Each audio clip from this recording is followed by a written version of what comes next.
So we're going to go into the front pages of the newspapers and check out what has been reported. But of course, you should expect that the coup would be dominating on the various front pages of the newspapers today. So this one over here says on the Daily Graphic at the front page, it says that coup plot, 6 to die, 3 acquitted.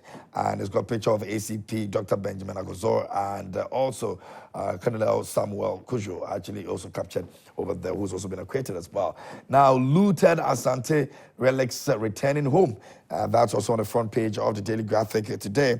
Many women opting for C-section worrying. Ghana Health Service put this on the front page, page 13, has got the story so you can read about it. $900 million World Bank support.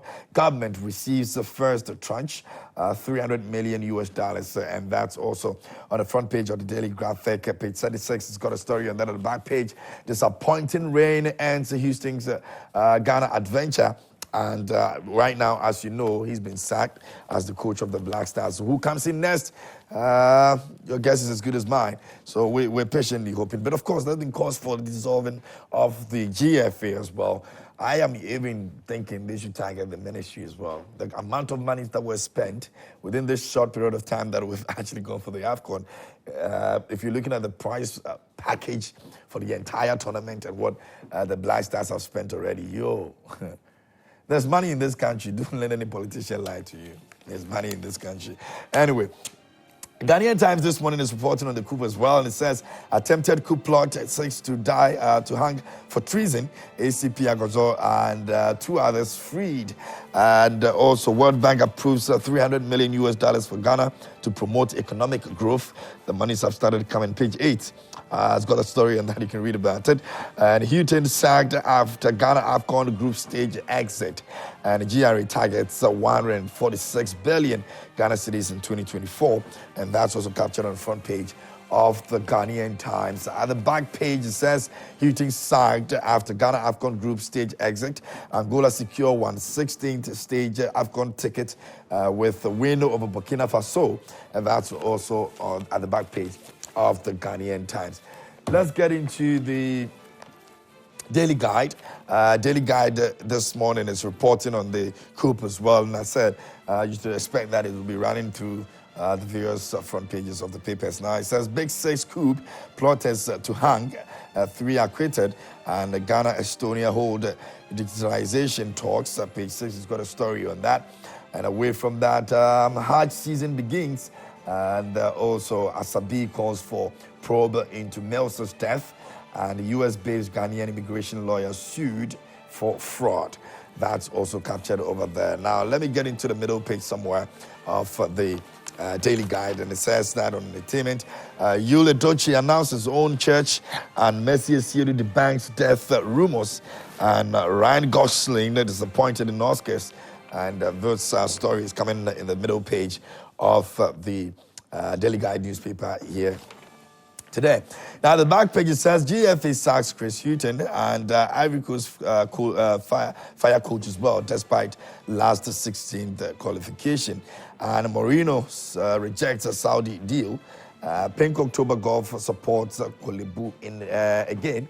That's also at the back page of the Daily Guide today. All right, so that's what it is. Now, let's get into the ABC News. And it also reads NDC schemes to deplete NPP MPs. And you brought small boy Malema to insult John Mahama. NDC foot soldiers blast their leaders. And withdraw 15% VAT on electricity within a week. Organized labor to government. And NPP bans members from commenting on ongoing issues with Mercia Palace. That's the ABC News reporting on the front page for today. So, yeah. I know there are a lot of issues that will be coming up with regards to this Malema coming to Ghana and all of that, you know, the dialogue that happened with Rise Ghana putting that together and all that. In the coming days, I'm sure some of these things will be happening. But, of course, it's also reported the NDC had their 24 economy walk yesterday in Kumasi, and there were some individuals that were spotted over there, and ACP Kofi Boakye was also spotted over there. Commander 1 was spotted, and it's brought a lot of discussions around that. Joy News attempted an interview with him, but that didn't work. But of course, on social media, people have raised concerns about his involvement in that walk also. I don't know what you make of it, but well, this morning we're speaking on a range of issues. You can also send your thoughts on that. You can let us know what you think about the walk yesterday. The former president made some statement over there as well. So you can just share your thoughts with us on some of the things he spoke about. He says that the NDC KTK is moving, and if you're not on board yet, it might just move and leave you behind. What do you make of all of the statements he made over there, during the walk? You can share your thoughts with us. But we're paying our attention to a very serious issue that has happened yesterday. So this issue has been going on for a while, a couple of years. And finally, it's been brought to its conclusion. And I'm talking about the sentences of the 6 coup plotters and also the 3 others that have been acquitted. So the High Court has convicted 6 of the alleged coup plotters for counts of conspiracy to commit high treason and committing high treason as well. Now, the court has, however, acquitted Assistant Commissioner of Police Benjamin Aguzo, Cornelius Samuel Kujo Gamali, and also 1 other junior military officer, Corporal Seidu Abubakar. Now, the 6 convicted for plotting a coup have been sentenced to death by hanging, and the 6 persons, including the 3 soldiers, are Donyaka Fui, aka Ezo, a blacksmith, and also a Bright Alan Debra Ofosu, a fleet manager. They were all found guilty of conspiracy to commit treason and treason, while Johansa Iziki, a civilian employee of the Ghana Armed Forces, was also found guilty of conspiracy to commit high treason. Now, the 3 soldiers, Warrant Officer 2 Esther Sanat Dukuwain, and also Lance Corporal Ali Solomon, and also Corporal Sylvester Akampewan was also found guilty of conspiracy to commit high treason as well. Now, Wednesday's judgment also was fixed on November 22nd, 2023, after the parties had all filed their respective written submissions. And moving on from there, the lawyers of those who've been sentenced are actually looking forward to appealing at the Supreme Court. And we'll be playing some of these sound bites for you to get a feel of what exactly has been going on. But let me just quickly, but before we do that, let me just quickly introduce my guest in the studio. So we're actually going to be joined this morning by Dr. Ezekiel Ejekum Obeng. He's the National Communication Team member for the NPP, and also Benia Mohammed Naziru, who will also be joining us as Senior Communications Team member, the NDC. We're still awaiting him. But of course, Dr. Ezekiel Ejekum is no new face to this family. He's a family of the family, and he's here with us this morning. I'm not too sure whether he's been, this is the first time he's coming into our new studio, though. Doc, you've been here before? Yeah, I was here about 2 years ago. Oh, so you've had your Happy New Year already? You've had a Happy New Year exchanges. Oh, great. My memories, man. But it's good to see you. Good to see you again, brother. I like your outfit. Yeah, I like your jacket. You don't like mine. But I hope you're good. You're doing well, by God's grace. Great. So we're going to take a look at some of the videos from the lawyers, and then when we come back, we'll delve into the issues here on the show. Stay with us. Come back. Yeah, come back.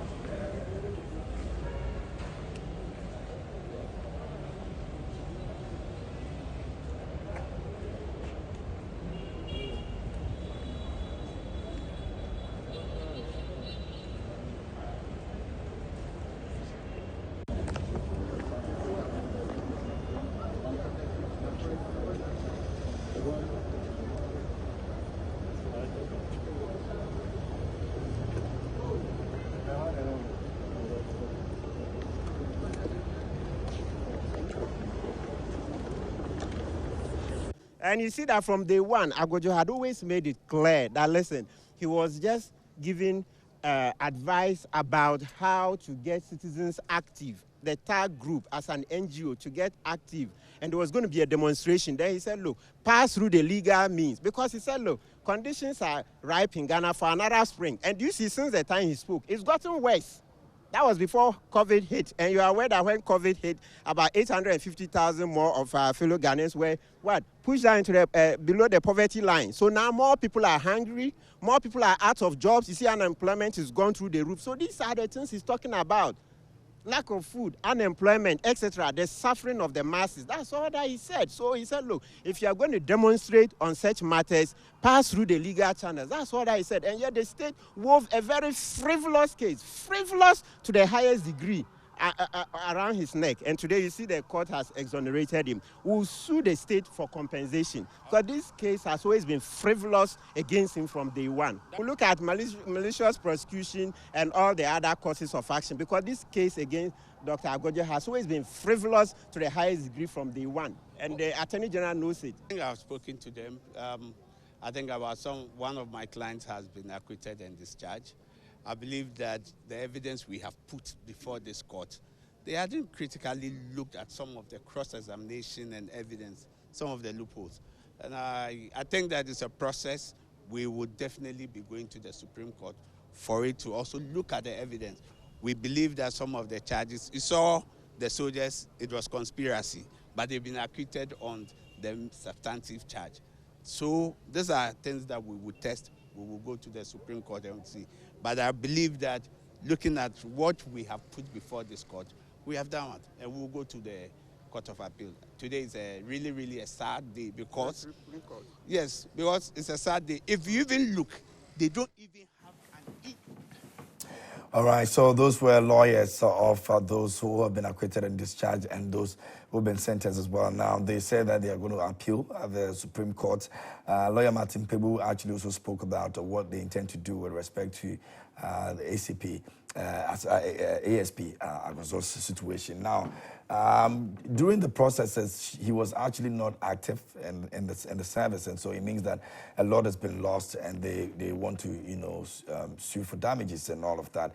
Some people are asking for reinstating him in the police service, and others are also, praying that some monies that are due him will be given to him, and some even promotions that are due him will be given to him before, they do a proper retirement for him, because he's actually retired in the process of, the entire up and down court situation and, all of that. So we're not too sure how that is going to happen, but I'm sure in the coming days, the IGP will be speaking to some of these issues and what they intend to do, if they're going to reinstate him, promote him shortly and then do a proper retirement for him, which of course that is what the lawyers are looking for, or something else will be done according to how the service operates. And so we'll be bringing you some more updates on that. But let's get into the conversation. Doc is in here. Doc, what do you make of this? This has been going on for years, and finally we're here. Good morning once again, JMK, and good morning to the good people of Ghana who have joined us this morning. So clearly we've seen the finality of this situation. It's lingered on for a couple of years now, as during your introduction, as you made clear. And at least we've had some convictions, and we've had some persons also acquitted of those charges. It clearly brings an end to the marathon we've experienced. At the end of the day, what is central to this issue, it's about the security of the state and the fact that some persons tried to at least upset the security and the peace we're enjoying. And we always try to impress on people to seek the interest of their country. If you believe things are not going the way you want it, there are various channels one can at least channel his or her grievances, opinions, and what have you. If at the end of the day you do not believe in what the government is doing, there are laid down procedures. We are a country that every 4 years, no matter the challenges we have, we go to the polls to elect leaders. So if you have a problem with a particular regime, all you have to do is to wait for the next elections to make your voice heard. At the end of the day, it's where the majority decides to direct the path of the country in terms of leadership. So instead of sitting somewhere and getting a few people to deliberate on how to upset the state and our security and the peace we enjoy, clearly every well-meaning Ghanaian needs to condemn such acts. At the end of the day, we've had a ruling, and I've not heard of any unanimous FC in this case. Some people have been acquitted of those charges. We say congratulations to them.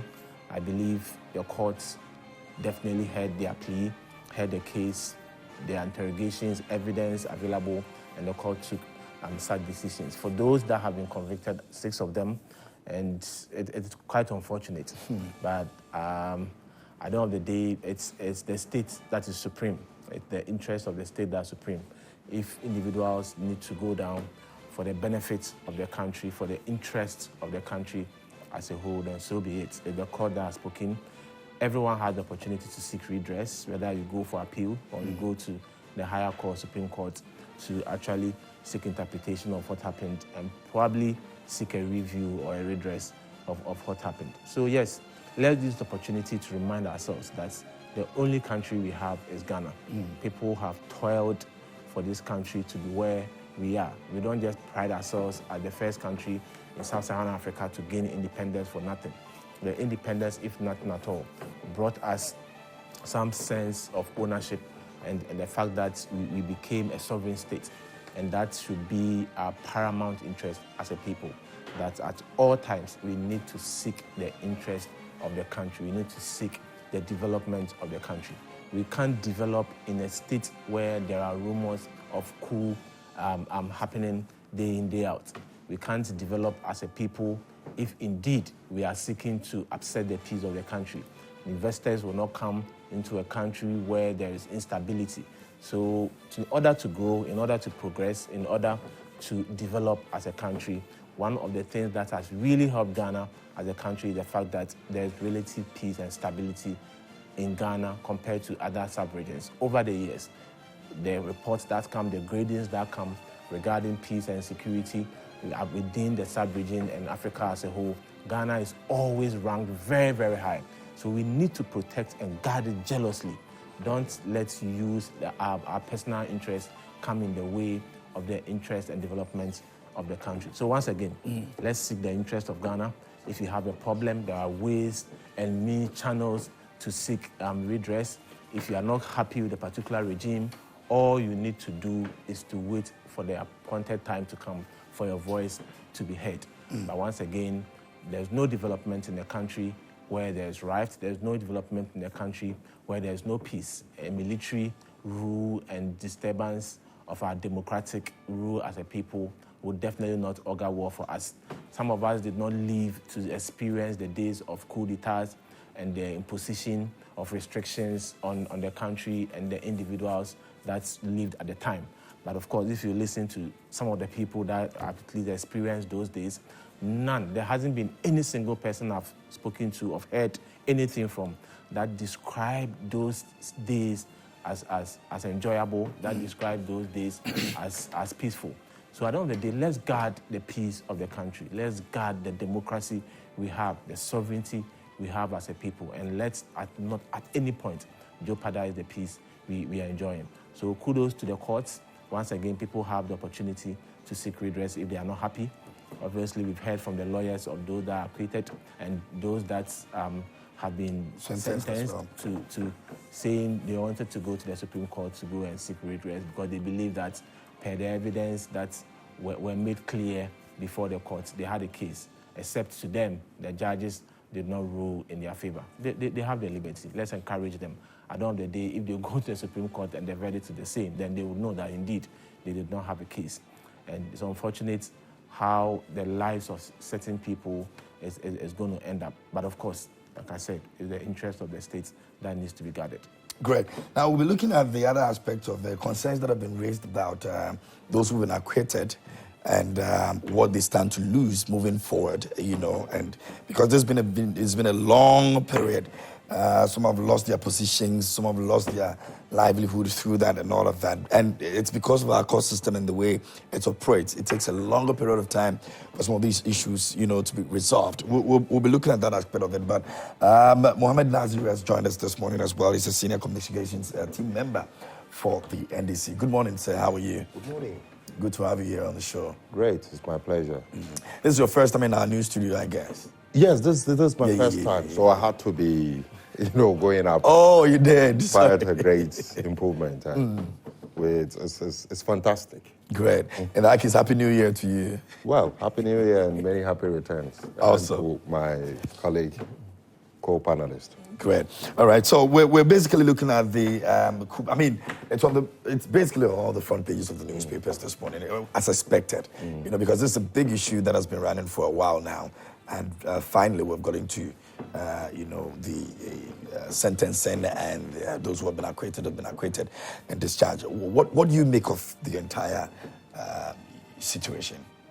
Well, I mean, for me, one of the most important figures is the police officer Agbozo, whose patriotism and dedication to service is second to none to a larger extent, and who has been acquitted and discharged. It is a sign and to the fact that he has indeed his services and his claims and what have you is something to go by.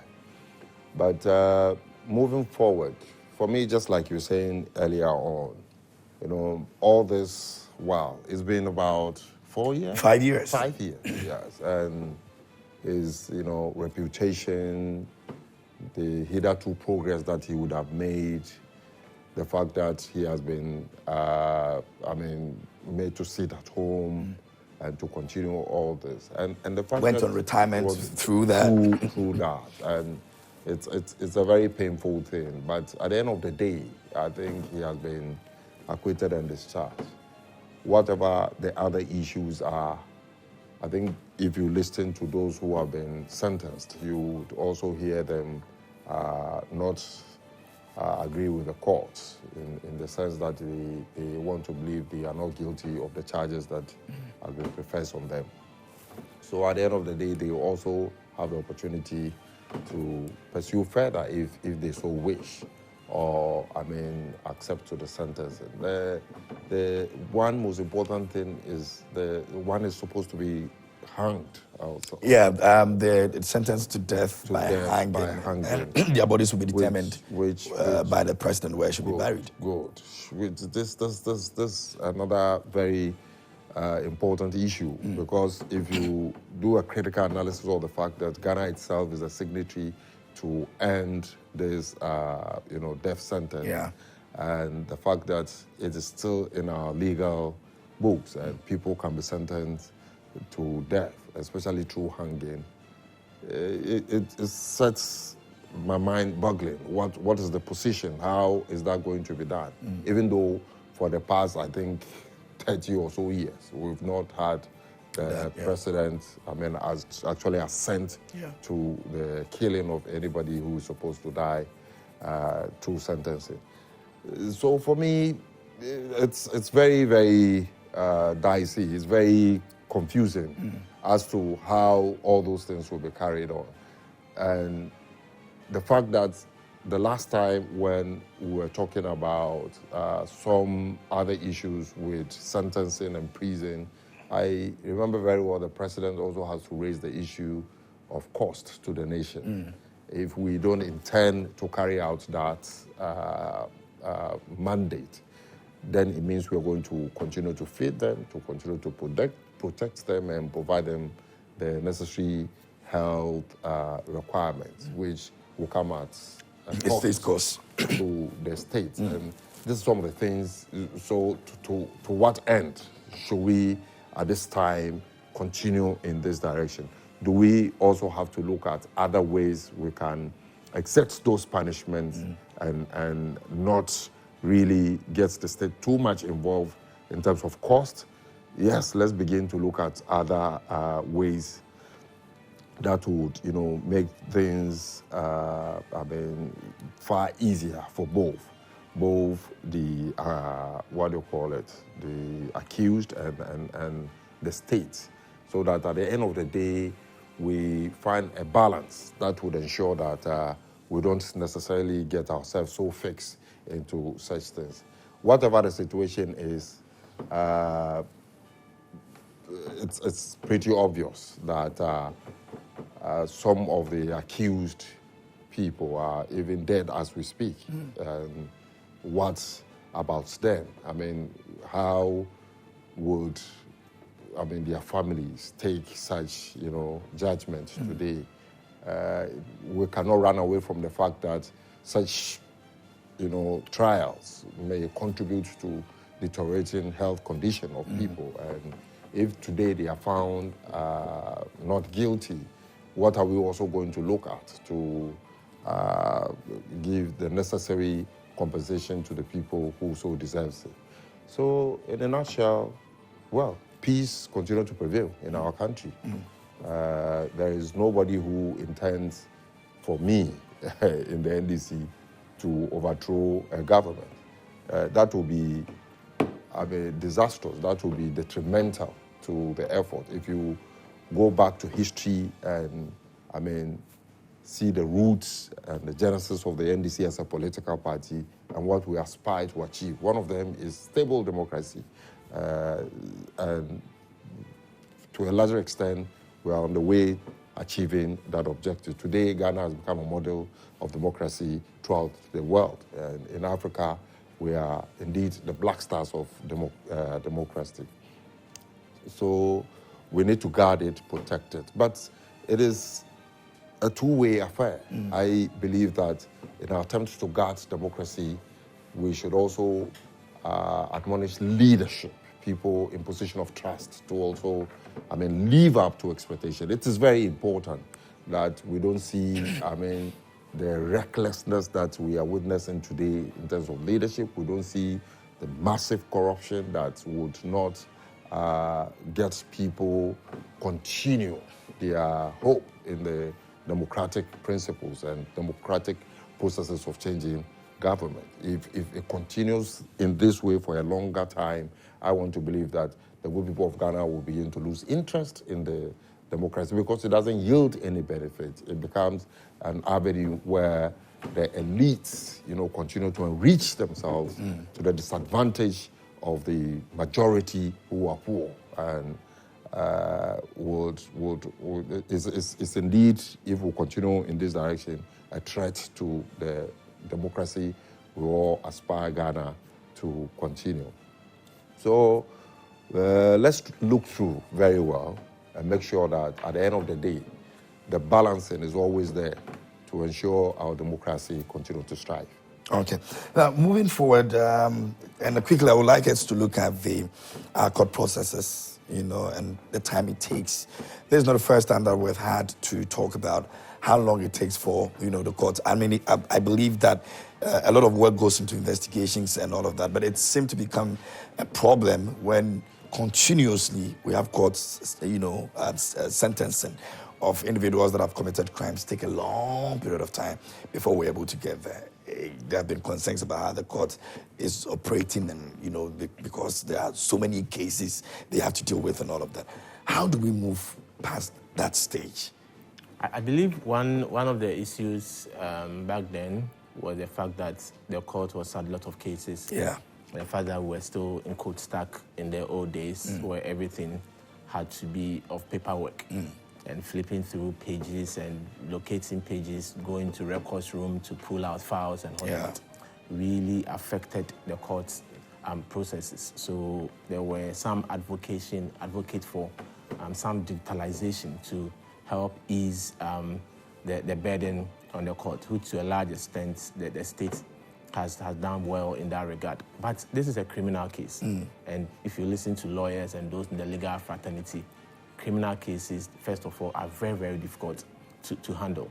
Even as a prosecutor, it takes a lot. You need to prove beyond reasonable doubt that indeed a certain act occurred before you, as a prosecutor, can get favorable judgment for yourself or for the state. So, and it's one that the court understands the effects on the accused persons. We're talking about 6 people that have been convicted to die, just to be plain. So, in order to prove that a crime or a situation has occasioned, you need, once again, because it's going to affect someone's life, it's going to affect someone's freedom for the rest of a person's life. Like my brother rightly said, for the past 30 years over, we've not had any president assenting to, take someone's life, even if the court directs so. Yeah. And it really should tell you how much it takes as a human to assent to ending the life of someone. I believe it's the same thing that transpires within the thinking of the courts and the judges and even the lawyers that yes, the whatever accusation I've made against you, it has the probability to at least end your life if you are found guilty as such.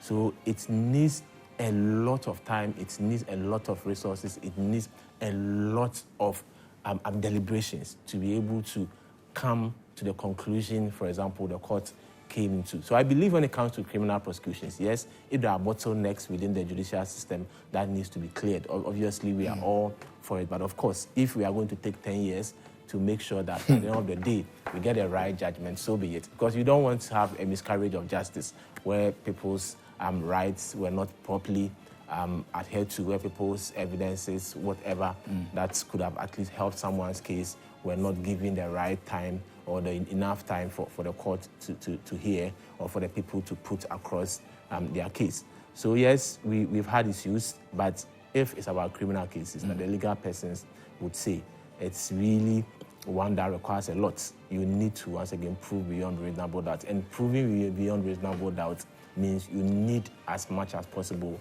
evidence or anything to support your case. So I believe 4 years for this case is not too much, outside the norm.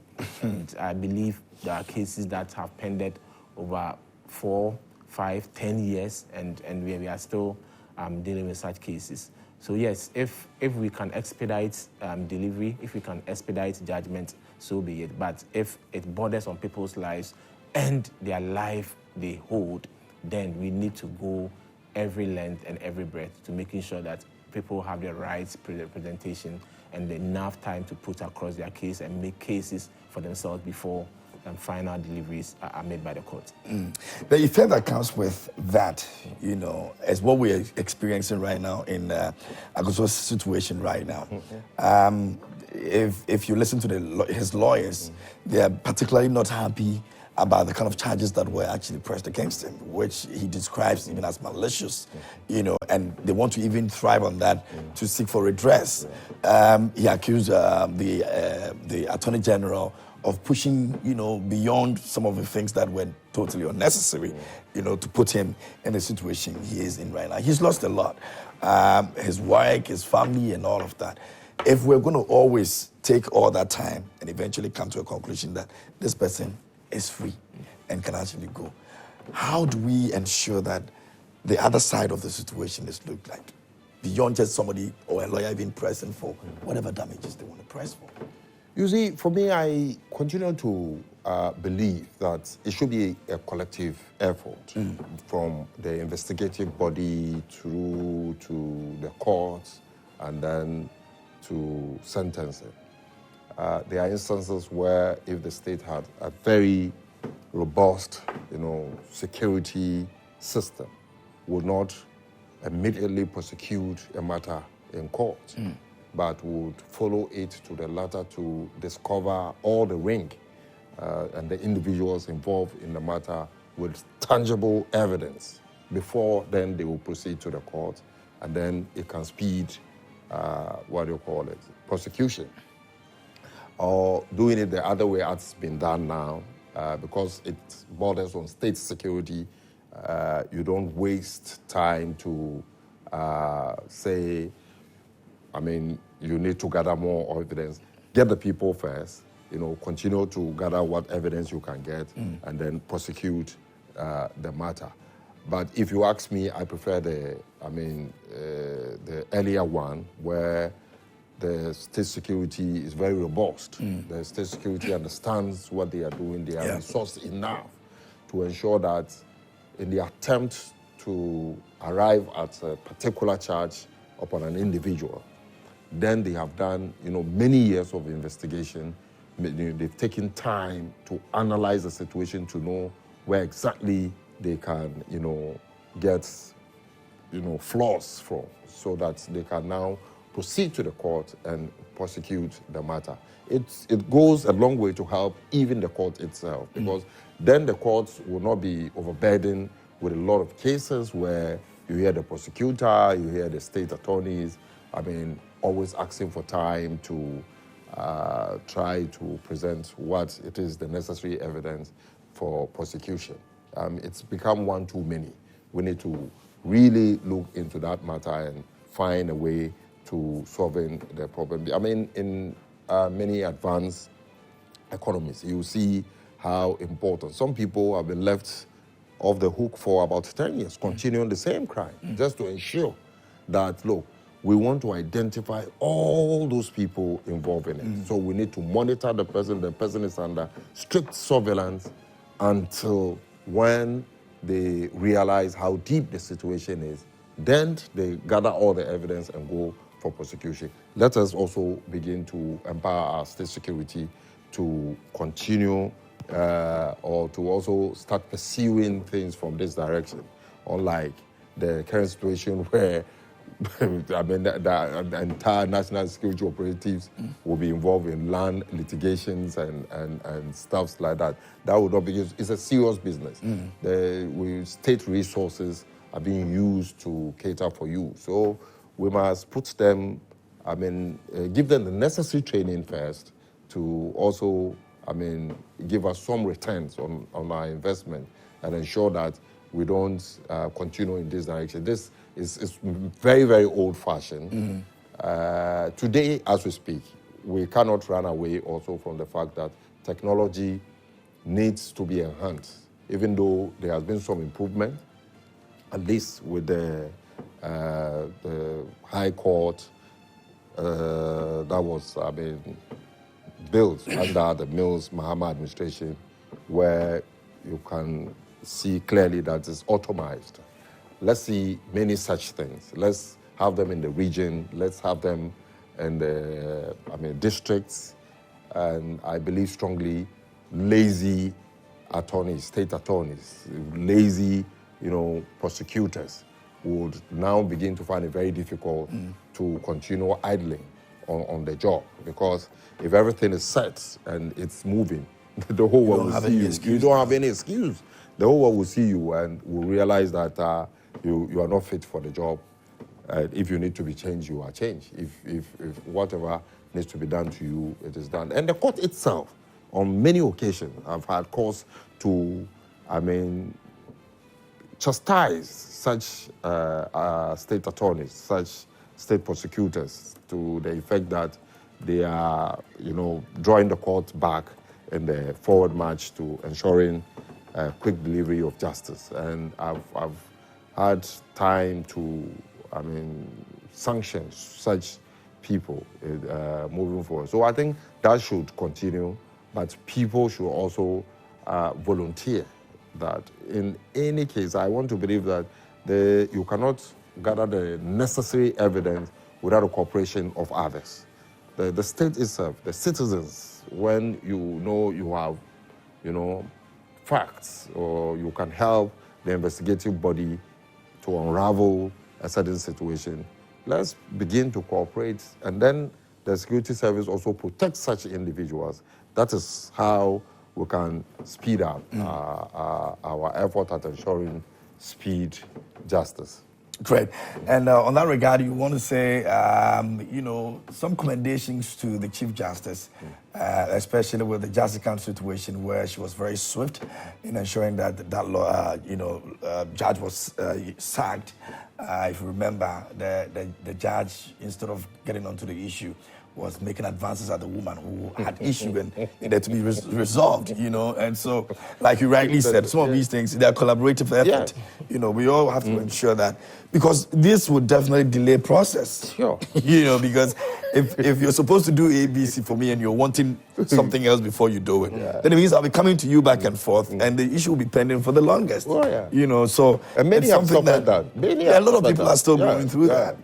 So it is something that we have to really take a look at, and so we don't, have 10 years and 5 years and 6 years. So issues that would take just like a year to be resolved, the judge will be doing just. In many cases, months. Months to be resolved, because you've done your homework very well. You know what you are up to. Yeah.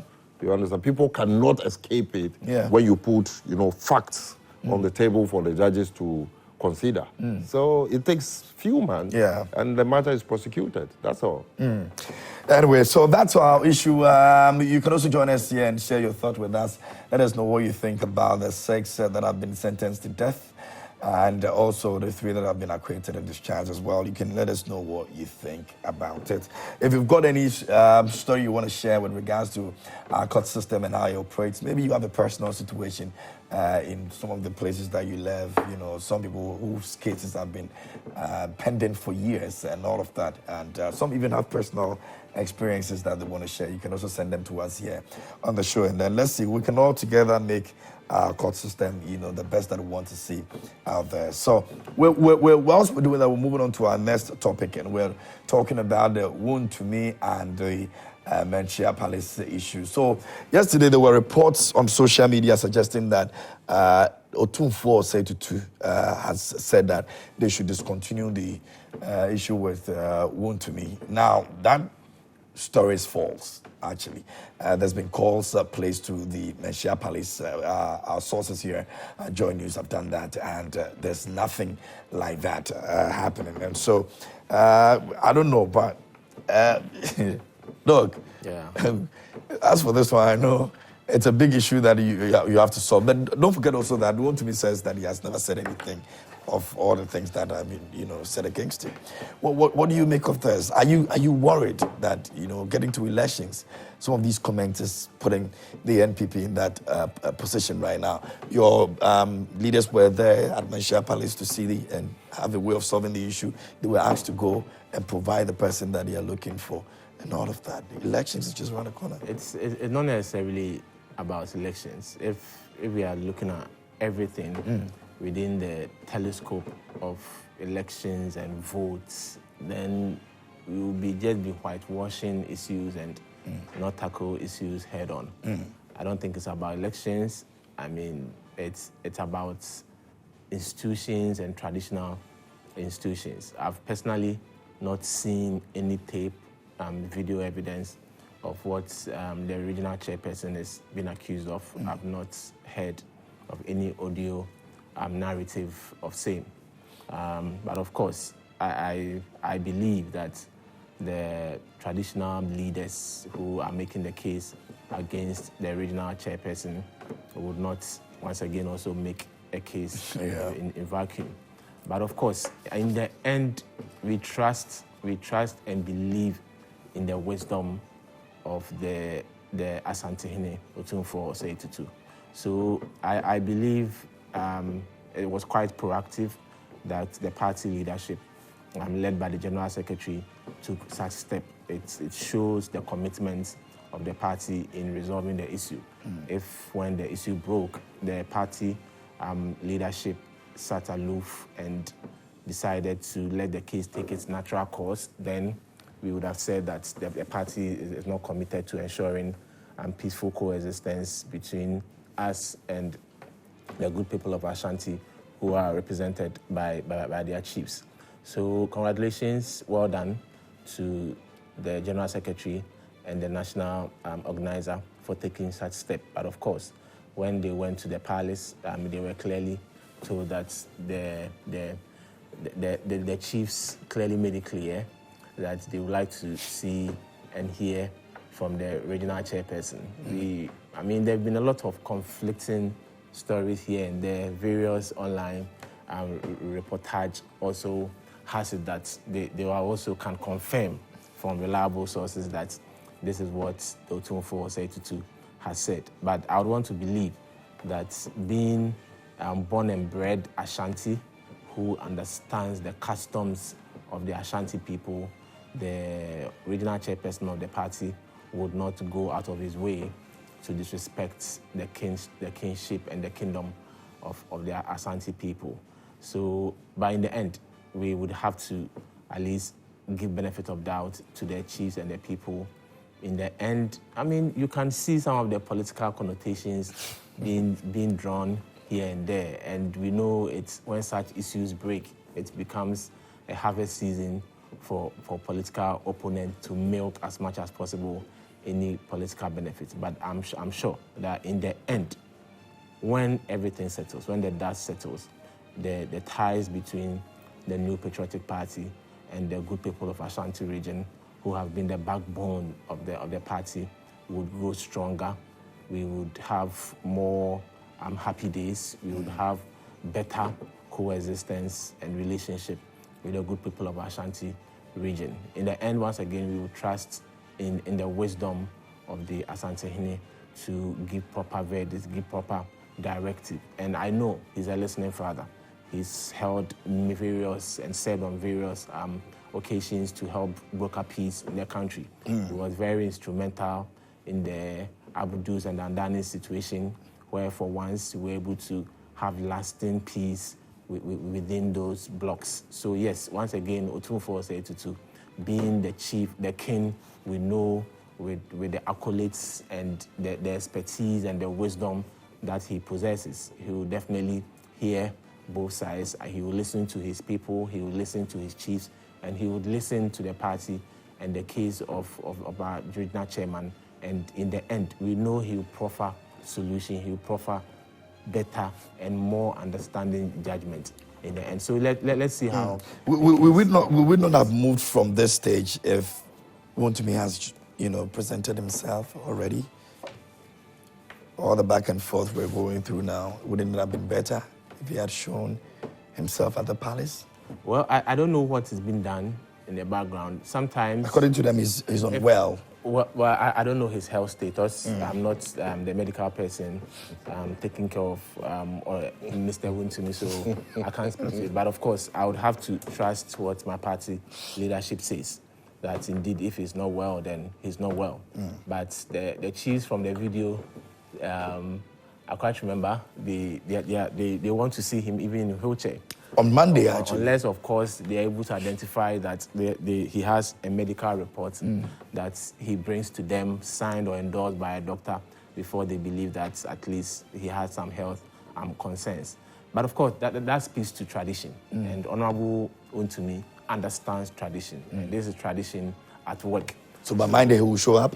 I once again, I do not have any knowledge of whether or not he will show up, but I believe that in the end, the right thing will be done. It's even in his interest that he's heard, and he goes to make his case. The rule of natural justice needs to prevail for him to be heard and make his case. Whether his case is going to be made through an elderly person, because sometimes in our current tradition, for example, if you want to approach such highly dignified persons and you want to, even if you are right and you want to make your case heard, we usually go through some respectable, elderly persons to at least go and make a case on your behalf.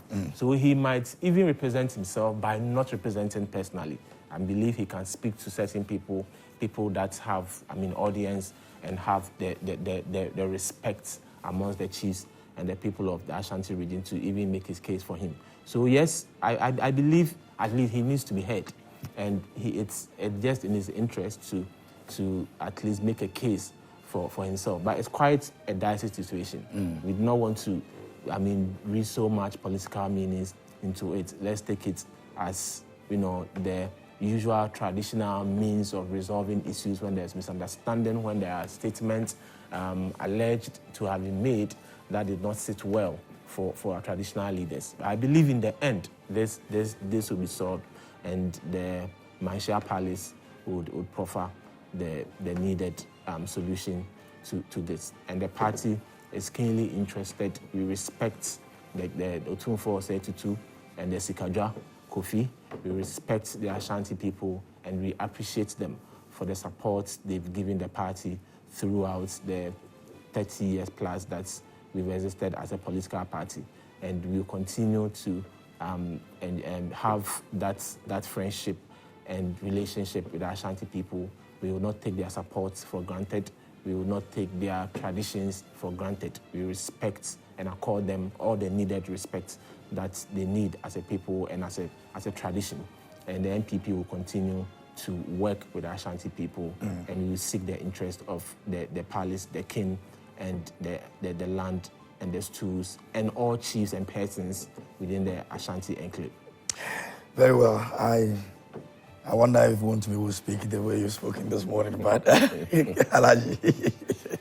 Well, it's quite interesting. For me, as a member of the National Democratic Congress, it would come as, what is my case in this whole matter?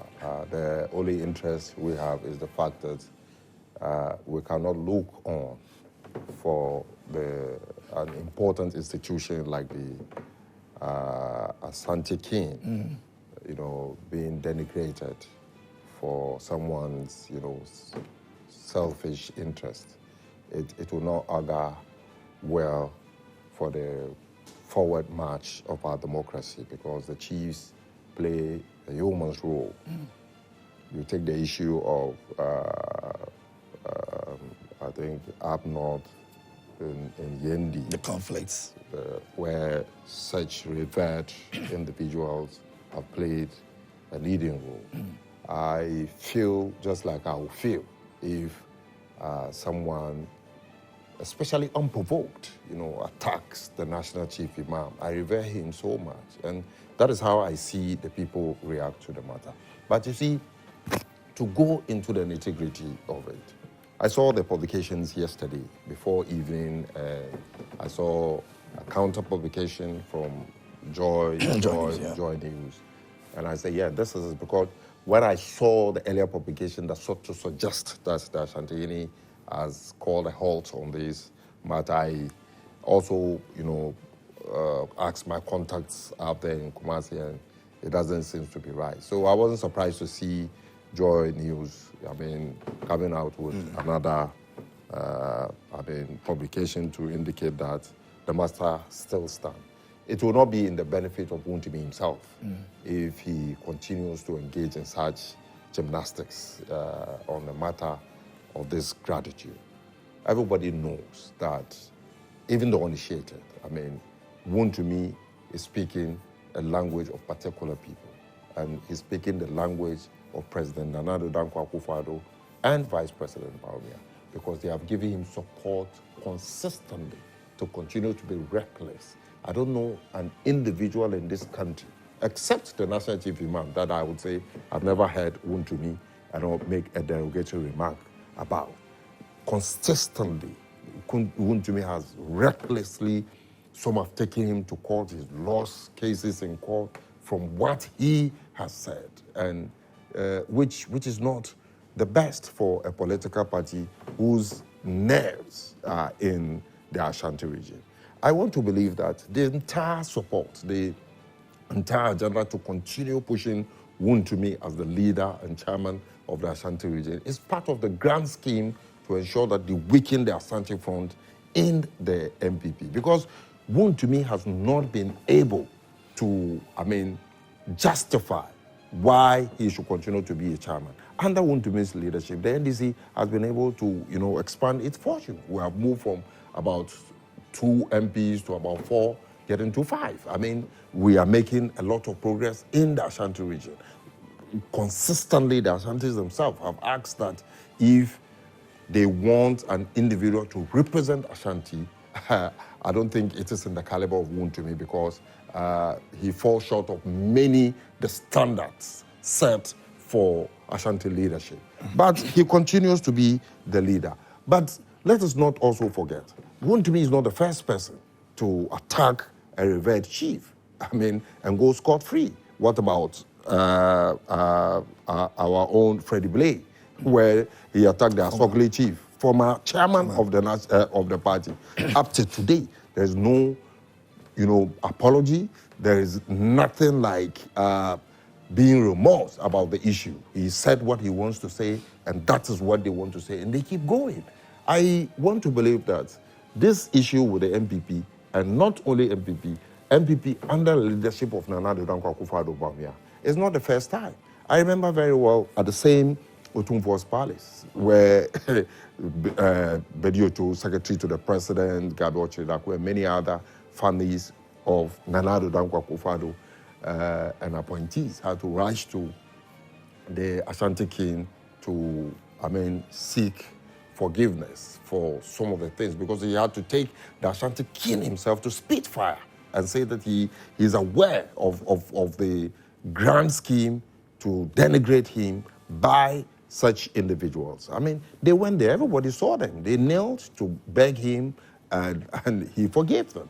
So if it should continue in that direction, for no less a person, because they cannot continue doing that, they must get somebody who is one of them to continue the agenda for them, and that is exactly what Wontumi is doing, and that is so exactly it's deliberate? why it's very deliberate, and that is why they continue to give Wontumi the support. I mean, when they were going for the regional elections, everybody saw how the Flagstaff House was in support, full support of Wuntumi's leadership. Why? What was he offering them? This is what he was supposed to do for them. This is what he is doing for them. And he thinks he can do that. And it brings some sort of benefits to the NPP? They benefit from that? Well, it is not about benefiting the NPP. It is about meeting a certain agenda. And that has been executed. But that should bring some sort of benefits to them. It should improve in something. It should be able to get them something. Well, the Nanado leadership has not operated with the sole idea of benefiting the NPP. It has always operated with the sole idea of benefiting Nana Addo Dankwa Akufo-Addo and his government. I mean, there are many other things that you hear NPP people themselves. Wontumi himself has a cause to complain that if there is no development in Ashanti region, he wonders how he could lead the 2024 campaign in the Ashanti region. Ashanti gives the NDC the best of votes. The president, Nana Addo Dankwa himself, is on record to have sat in Kumasi, not even outside of Kumasi, to tell the good people of Kwabri who were demanding that their roles be fixed, to tell them on the face that if they don't intend to vote for him, he doesn't care. Do you speak to your people who vote for you like that? Do you think if the NDC under the MPP under Nana Addo Dankwa Akufo-Addo intends to have MPP as its interest, would speak to the people who give the MPP most votes? They don't. So clearly, you have to read the dynamics and the body language of the Nana Addo Dankwa Akufo-Addo Bawumia administration of the MPP towards the good people of Ashanti region. And you come to the conclusion there is more to it than we know. For me, it is another opportunity to see how the Ashanti king, exerts his authority within his jurisdiction. And I think they would follow it to the latter if you listen to the people. My worry is that it didn't end only at Wontumi. He also involved some, of his workers who would, say more derogatory things. There's a call for closing down some of the of his stations, because that has been the medium, that his workers are using to continue to attack the Ashanti king and his staff. So clearly there is more to it than we know. Let us give it an opportunity for the matter to be heard.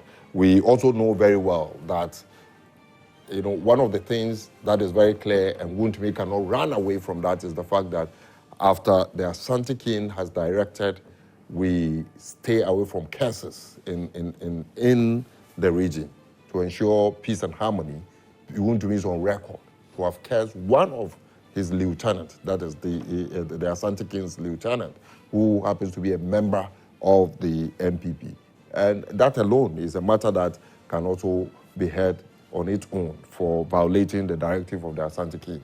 There are many other issues that I want to believe will come out and will put the matter to rest. We need to continue to revere the case. There is an account adage that says, if you are unable to provide for your mother-in-law, you don't go also attacking her of witchcraft. It's your responsibility. The Ashanti people believe that they deserve their share of national development that has been denied them.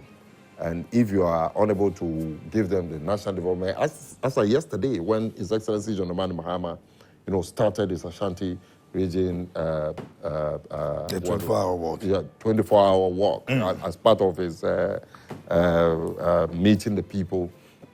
You realize that he was bold enough to stand in the Ashanti region, the heart of the MPP, to say that this, that KJTR market, many roads, many of the things that I have been able to do as a president under the MPP, where I don't even get your vote. I mean, any other candidate that comes here, give him that opportunity. I remember that Santekin himself said everyone that comes should tell us what he has done to us. Just for Ronaldo to come and say, I've given I've given ministerial appointment to Mr. So and so, who is your grandson. I've given ministerial appointment to Mr. So and so. I've given board chairmanship appointment to Mr. So and so. Beyond that is the brick and mortar development that the good people of Ghana wants to see. And that has been denied the good people of Ashanti region. So we will use this opportunity to tell the good people of Ashanti region, this is the only opportunity you have to also vote against the MPP for them to not continue to take you for granted. So vote His Excellency John Dramani Mahama when the time comes, so that we'll continue the development of Ashanti region and other regions to ensure Ghana becomes a rightful place. Sorry. I'm not surprised at all. I mean, clearly this is the path the NDC wants to take. And my senior brother's presentation is nothing but contradictory messages. We as a party, the president and the vice president, they are supporting Chairman Wontumi to bring down the Ashanti state. How can we even make such statement that as a party, we supported the candidature of Chairman Wontumi to become a regional chairman, to sabotage the Ashanti people? I mean, it's not absurd that the place we get the most votes from as a party, the vice president who wants to become president, supported someone.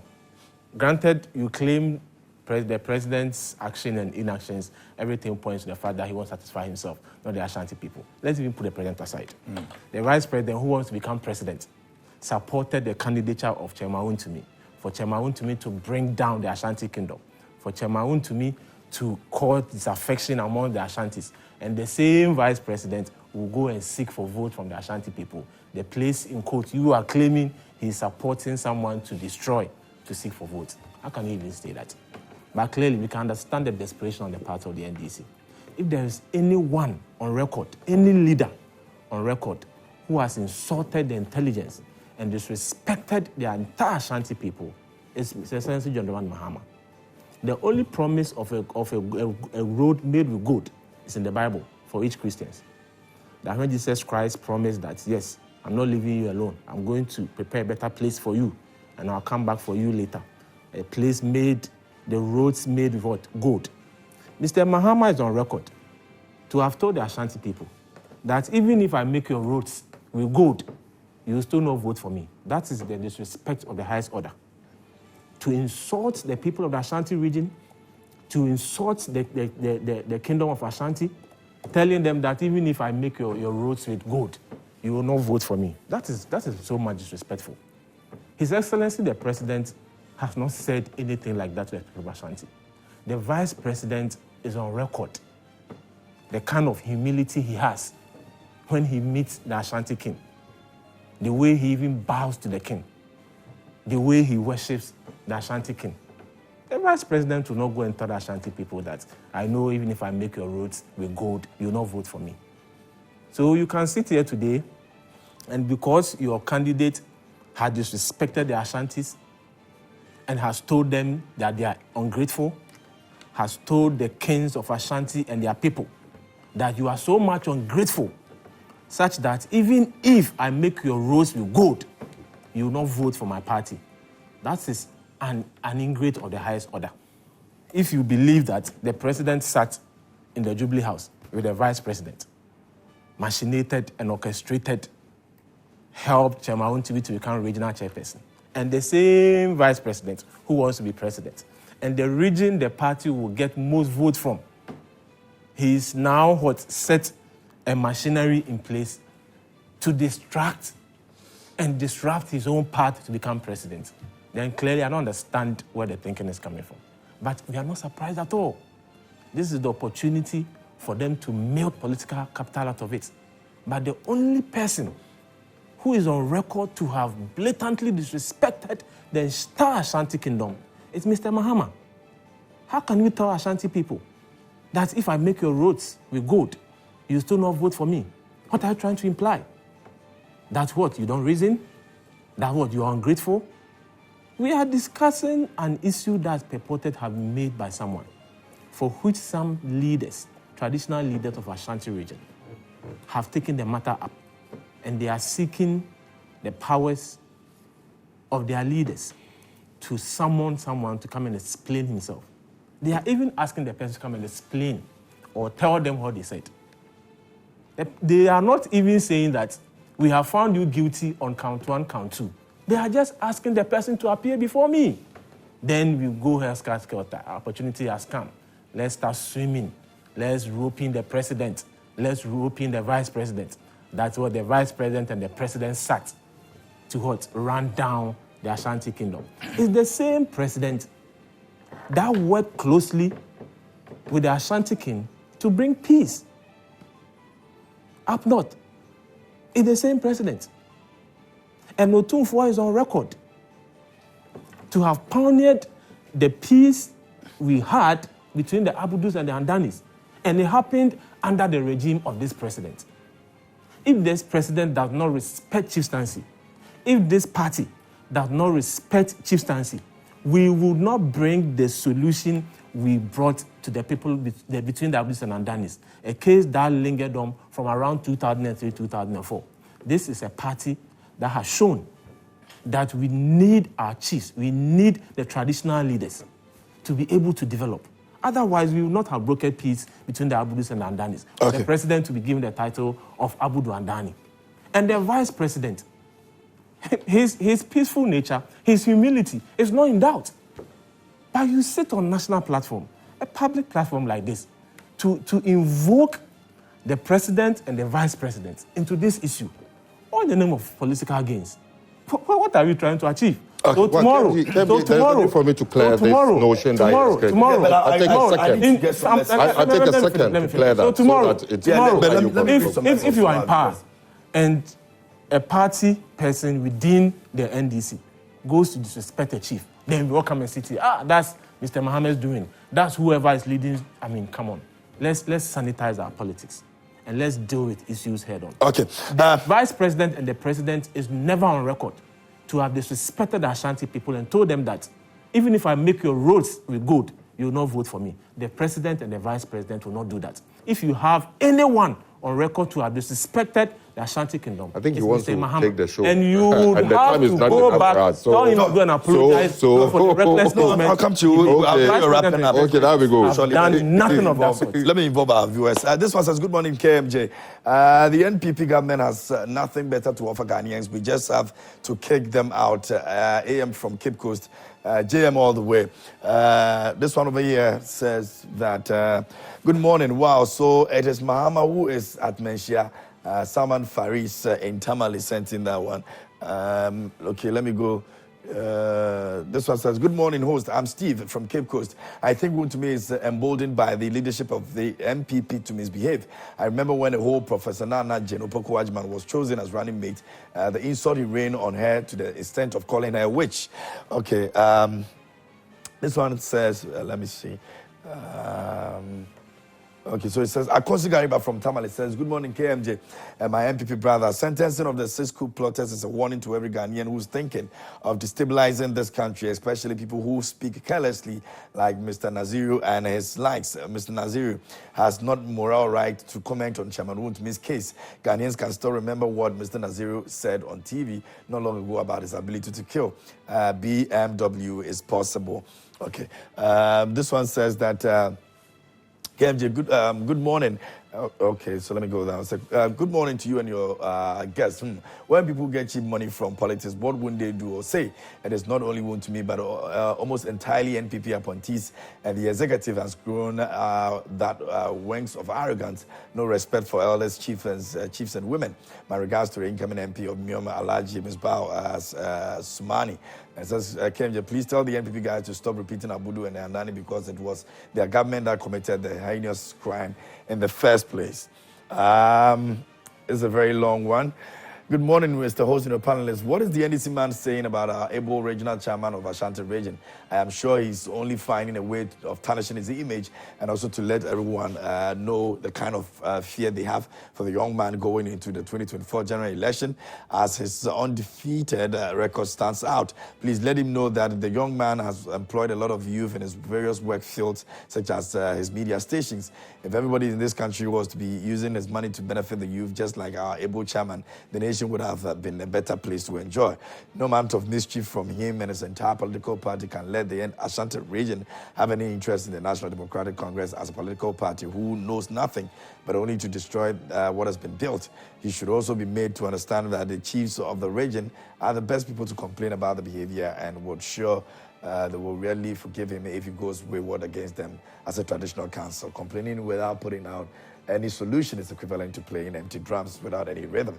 Nathaniel from Lubrishi sent in that one. I'm an exponent from Bologatanga. The Ashantis knows very well that JM and the NDC has more development than the so-called MPP. This one says, good morning, Kemje. This NPP guy can talk. I rest my case. I'm Pada from Asaman Kese. Another one over here. Let me just get it and go down a bit. NDC just doesn't have any message, and they only sought to capitalize on lapses of some individuals in the NPP to make political gains out of it. Amino and Sawam sent in that one. This one over here says, good morning, KMJ.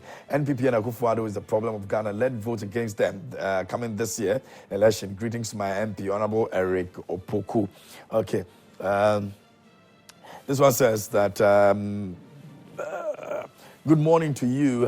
Ghanaians voted for a political administration that understands their issues, needs, and problems and can make the system work based on the political manifesto they presented. But the picture looks as if what they are bargaining for is no longer going to help them because of increase in price of goods and services. My point is that we want to see the physical benefit of the taxes the government collect from us. Prices of items have to be reduced in the market. Love, respect, Aaron Babako sent in that one. Let me go to this one. It says, good morning. I'm enjoying your show this morning. Thanks a lot. And good to know you're enjoying the show. Hi, good morning. In fact, I enjoy your conversation. Keep the good work. And that's from Hazan Wabgu from Narelugu, Northeast region. Sent in that one. Let me get to this one. It says, good morning, KMJ. Sentencing of the coup plotters will serve as deterrents to others who have similar plans, such as people who want to retrogress our democracy. JDM with its 24-hour economy work in Kumasi was a failure. They can't explain comprehensively what the 24-hour is. They are just mentioning it but knows nothing about it. It's 419 Sadat in Tamale. And let me go to our Hamza Pig Farm. Says, good morning, my brother Kem. You should be told I am sad this morning and my heart bleeds for this nation. I call on all Ghanaians to condemn the irresponsible comments made by the Minister of Chieftaincy Affairs, Mr. Asamoah Boateng. For God's sake, a lot of former president and prominent Ghanaians have died. Why is he not calling for the investigations into their death, but rather the late President Mills? This is very irresponsible on his part, and he must be sacked from office with immediate effect. He's not fit to be for the office. A lot of killings is going on in Boku because of chieftaincy disputes. Why not comment on that? This is so shameful and irresponsible on his part. Story on front page of Daily Guide newspaper. Okay, so that's what you attempted to actually address the issue of Boku.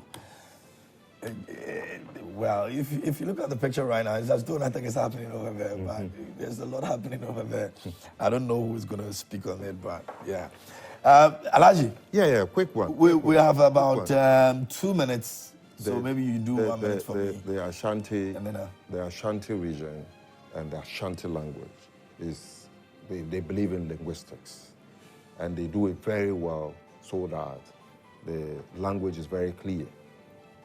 If someone talk about building roads of gold and not getting the vote is a statement of fact, that is not an insult. But it's an insult when you look at a paramount chief and tell him to go and continue a school that he has called you to come and continue, started by John Dramani Mahama. It is an insult to tell that chief to use his money to continue. And that is what Nana Addo Dankwa Akufo-Addo has done. If Nana Addo Dankwa Akufo-Addo can make such statement to a chief, what can't he say to the Ashanti king? it's an insult for the President of the Republic to look on and look straight into the face of the people and tell them that, what do you call it?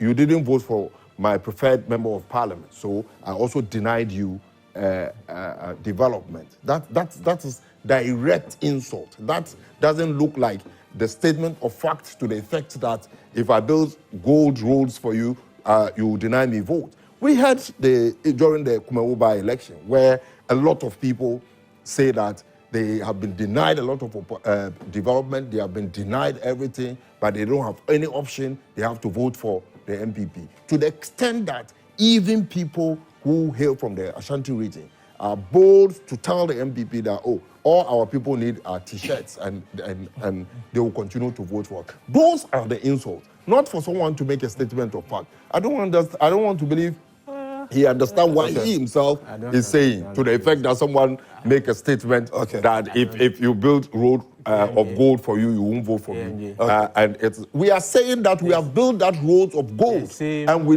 deserve their vote this time, and that is what we are asking for. Very not well. the continued disrespect gentlemen, that they continue to witness under the MPP. No, my time is up. No, you were the one who spoke before you came. We'll be going back and forth with this. I'm not going back and forth.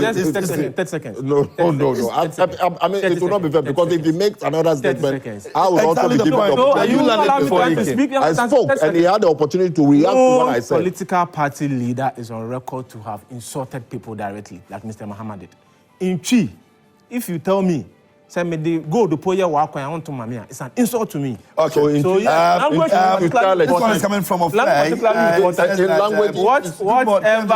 you seek to achieve from the room to me case, hold on. If you have let's not forget that justice Ashanti, delayed is justice Mr. denied, Muhammad. but in the same vein, justice harried is justice buried, for which reason there should be a balance between the two.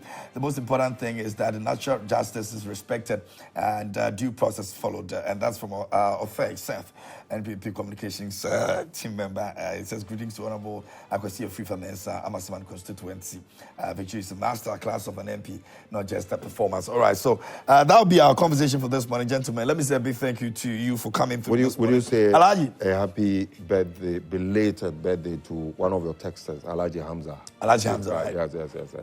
Yes. He's a regular over here on the show. Yes. Alaji Hamza, belated one going out to you, and it's always good to have you. He writes his mind a lot of them. And Dr. Ezekiel Ejekum Obeng is National Communication Team member for the NPP, joining us this morning over here. And of course, Alhaji Muhammad Naziri also joined us this morning here, for our Senior Communications Team member from the NDC. And gentlemen, many thanks for your time today. We don't take it for granted. I hope to see you guys next week. Now, let me quickly say a very good morning going out to you. The DDP, Millicent Owusu, officer in charge at the Senior Correctional Center here at Northridge. DDP, Millicent Owusu, thank you so much for everything that you do for the young boys over there. It's really, really good time spending some time with you yesterday in your office. DDP, Millicent Owusu, you're the senior officer, the officer herself in charge of SCC, the Senior Correctional Center. That will be our conversation for this morning here on the show.